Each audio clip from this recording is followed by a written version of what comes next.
Let us begin with a stillness, a quiet moment to feel what is truly there, beneath the noise of your day, beneath the roles you play.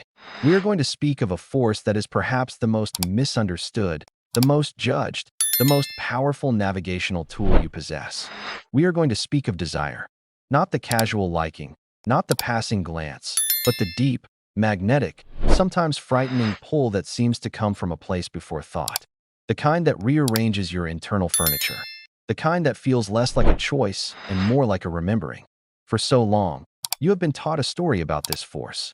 You have been taught that it is a distraction, a temptation, a lower impulse to be managed, controlled, or silenced. That it is something that happens to you, a biological glitch, a hormonal surge, a weakness of the flesh. This story has created a rift within you. It has made you a stranger to yourself. Because when you feel this undeniable current, you are often left with two terrible choices: to blindly act, losing yourself in the chase, or to violently suppress, shaming yourself for the feeling itself. Both leave you fractured. Both leave the message unread. But what if we were to read from a different text? What if this longing is not a breakdown of your integrity, but the very voice of it? What if it is not chaos, but a profound and precise order speaking from the depths of your being? In the language of depth psychology, particularly the map left by Carl Jung, we find a radical reframing. Here, the psyche is not a neat, orderly room. It is a vast, living ecosystem. There is the conscious self, the I, you present to the world, the one that makes lists, keeps appointments, strives to be good. And then, there is the unconscious, the ocean beneath the island of your awareness, teeming with life you have forgotten, potentials you have dismissed, wounds you have sealed away, and truths too potent for the daylight of your ordinary mind. Between these two realms stands a gatekeeper, which Jung called the persona, the mask you wear for social survival. It is necessary, it is functional. But when you over-identify with it, when you believe the mask is your entire face, you begin to exile everything that doesn't fit its image. Your raw power, your holy vulnerability, your creative fury, your gentle darkness, your boundless appetite for life. These aspects get pushed down, labeled too much, not nice, dangerous, selfish. They do not disappear. They coalesce into what Jung termed the shadow. The shadow is not evil. It is simply the living sum of all that you have been taught to disown. And here is the crucial, life-altering key. Your most intense, inexplicable desire is very often the shadow's native tongue. It is the primary way this exiled self tries to send a message up to the surface, to get your attention, to be brought home. So, let us dismantle the first and most pervasive myth, the myth of randomness. You do not desire randomly.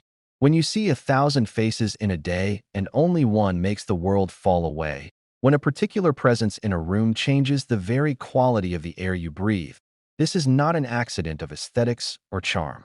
It is an event of profound psychological resonance. Your unconscious, that deep ocean, has recognized a symbol. This person, in their specific energy, their essence, their way of being, acts as a living mirror. They reflect back to you a fragment of your own lost self. They hold up the part of you that you silenced, perhaps years ago. Maybe you were told, "Don't be so loud," and you buried your exuberance. Now, you are magnetized by someone who is unapologetically vibrant. Maybe you were taught that needing is weakness, and you walled off your vulnerability. Now, you are undone by someone whose tenderness feels like a sanctuary. They are not the source of the quality. They are the match that lights the fuel already within you. Therefore, the unsettling truth: you don't ultimately desire them. You desire the version of you that comes alive in their field. You desire the experience of being more whole, more felt, more real in their presence. The confidence that blooms, the fear that dissolves, the creativity that sparks, the silence that finally feels peaceful. That feeling isn't about them. It is a report from your own soul, sent through the conduit of their being. They have become a doorway, and your desire is the pull to walk through it, not to possess the door, but to enter the room in yourself that it leads to. This is why these attractions can feel so contradictory. The person might be entirely wrong for your life, your values, your practical mind screams in protest, and yet the pull is undeniable. This is the shadow speaking. It does not care for your resume, your 5-year plan, or societal approval. It cares about truth. It cares about completion. It will use whatever symbol in the outer world that most accurately mirrors what you lack inside. So a person who embodies a forbidden freedom might captivate you not because you necessarily want them, but because your soul is starving for liberation after a lifetime of rigid control. A person who radiates unshakable power might draw you in because you have felt powerless in a core area of your life. The attraction is a diagnostic tool, pointing directly to the site of your inner famine. Let's pause here. Let this settle. I invite you to think of one person, past or present, who elicited this kind of magnetic, perhaps confusing pull in you. Not just a mild attraction, but one that felt significant, that occupied your mental space. Hold them in your mind without judgment. Now, ask yourself not, what is so great about them, but what state did I enter when I thought of them or was near them? Did you feel more powerful, more alive, more at peace, more daring, more seen, more capable of both darkness and light? Name the quality. That quality is your clue. That is the exiled part waving its flag. This leads us to the heart of the matter, fantasy. Your private, perhaps secret, imaginative scenarios are not meaningless movies or sins to be confessed. They are sacred texts. They are elaborate, symbolic plays put on by your unconscious to communicate your soul's unmet needs and unlived potentials. Every detail is a clue. Do not get lost in the literal surface. Dive into the emotional and psychological dynamics. Is the theme one of surrender? This may speak to a life where you carry far too much responsibility, where you are desperate to finally let go and be held. Is the theme of dominance or guidance? This may point to a longing for your own inner authority, a wish to reclaim power in a situation where you feel helpless. Is the theme forbidden or taboo? This often maps directly onto areas of your life where you feel trapped by rules, expectations, or a good person persona you've outgrown. The fantasy is showing you the contour of the cage so you can find the key. The intensity of the desire is directly proportional to the importance of the message. A mild liking is a whisper. A consuming pull is a shout. When it feels irrational, overwhelming, like a force of nature, Jung would say your unconscious is pounding on the door of your consciousness. It is trying to break through a particularly thick wall of resistance. This is why such desires can be terrifying. They threaten the stable, curated identity you've built. To acknowledge that you have within you a capacity for wildness, for primal hunger, for sublime tenderness, or for fierce boundaries changes everything. It is easier, in the short term, to pathologize the desire or demonize the person who awakened it than to face the seismic shift in self-concepted demands. But here is the transformative pivot. You are not asked to act out every desire impulsively. In fact, that is often a tragic misunderstanding of the message, a literalization of a symbolic truth, which leads to chaos. The instruction is not go and possess that person. The instruction is go and possess that part of yourself. The call is for integration, not action. The longing is inviting you to do the inner work to claim that disowned quality for yourself, so you no longer need it to be reflected by an external other. How do you begin this work? You start with curious, non-shaming observation.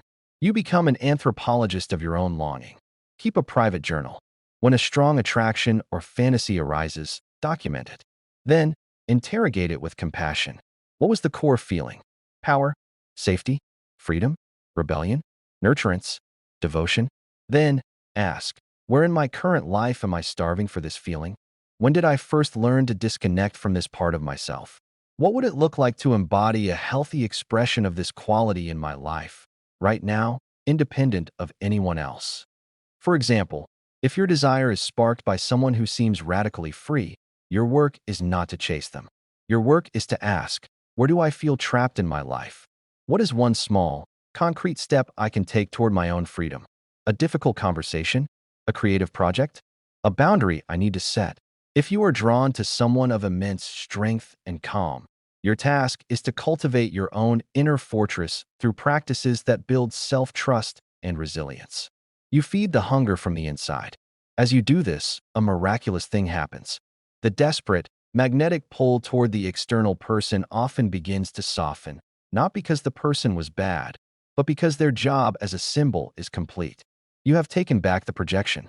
You have reclaimed your gold. This is the journey from projection to ownership. It is the alchemy of desire. What was once a painful longing for another becomes a sourced power within yourself. The energy that was tied up in craving is liberated and becomes available for your creativity, your purpose, your wholeness. This is what it means for desire to become a guide. It stops being a tyrant that controls you from the shadows and becomes a trusted advisor, pointing you always toward your next frontier of growth.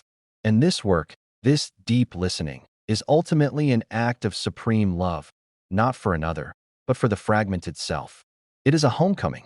Every time you decipher the message behind a longing and take a step to integrate it, you are welcoming back a lost piece of your soul.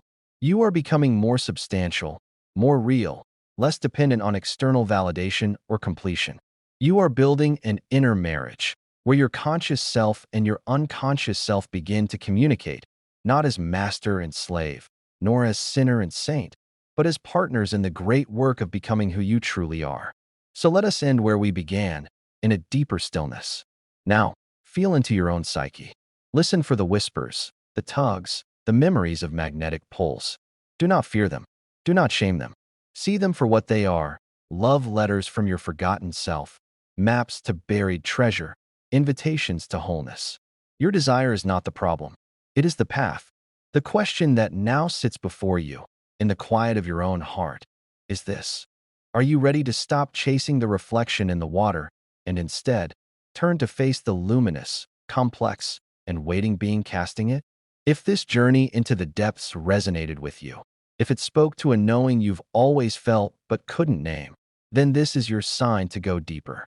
The channel is dedicated to mapping these inner landscapes.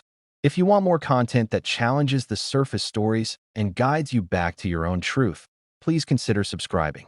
It's free, and it lets you know when new explorations are posted. If this piece shifted something in you, if it provided a new lens, please give it a like. It helps these messages reach others who are searching for the same clarity. And most importantly, this is a conversation. I would be honored to hear from you.